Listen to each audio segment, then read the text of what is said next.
The pen tool is located right here. You can get here by hitting P. The pen tool is a tricky beast of an animal.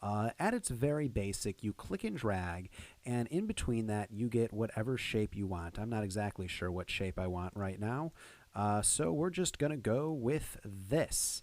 All the modifier keys allow you to change it a bit. So Alt, for instance, allows you to change the curvature between these 2 points. Control, or I suppose Command on a Mac, allows you to change the location of the point.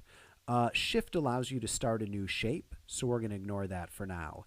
If you hold down Alt and then go to this right here, you can affect not only both of them at the same time, but both of them individually. If you hold down Control, you can affect these both at the same time. Play around with this. If you want a great exercise for how to use the pen tool, Google pen tool exercise, and it will get you to a page from Vector Tuts Plus. It's fantastic. Pen tool exercise. And it gives you an exercise. It says use it in Illustrator. You can also use it inside of Photoshop. Photoshop CS6 redid a lot of what happens with the pen, and it's so much better now.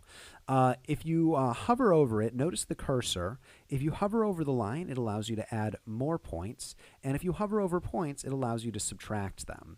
So you'll notice down here, there's tools specifically for them. Add anchor point, delete anchor point. You can actually do that all directly within the tools. So we're not going to worry about either of these right here.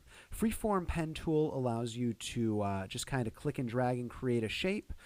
Not as much control. Generally, if you're using the pen tool, you want to have more control, so we're going to stick with the pen tool. Convert point tool is exactly the same as if you were holding down Alt. So we're again going to focus on the pen tool.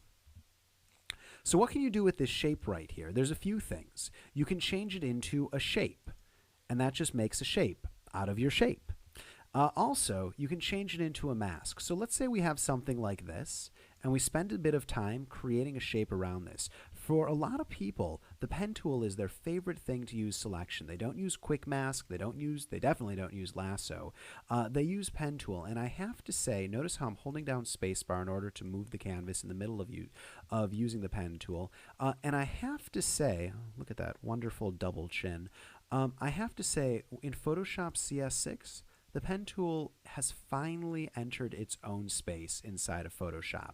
So if I were to go into this, and let's delete any masks that are currently there, delete, and I were to say mask, it would create a mask in the shape of whatever we just did. And now what we have is we have a vector mask that we can change to our heart's content. So you can see that I'm changing this around, and yeah, let's turn it on, turn it off.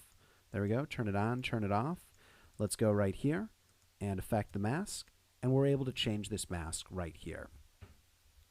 Another thing that we can do with this is rather than something as complicated as adding a mask, we can also just turn it directly into, oops, let's make sure that it's closed. There we go.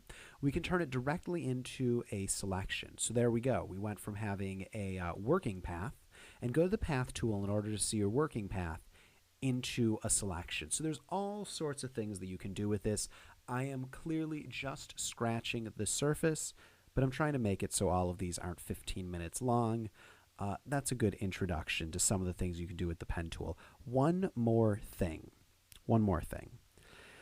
Inside of window paths, you get all of the options for paths. So there's some in the option bar, but there's also things down here. And you can do things such as, like in the layers panel, create a new path just by dragging it to the new path button down here. Otherwise, if it's just called a work path, there's a chance you might lose it if you accidentally overwrite it with something else. So make sure that it's labeled correctly, face path, and use them as you will. This is really just scratching the surface. Paths are fantastic. But in a nutshell, pen tool allows you to do shapes. If you click and drag, you can do more.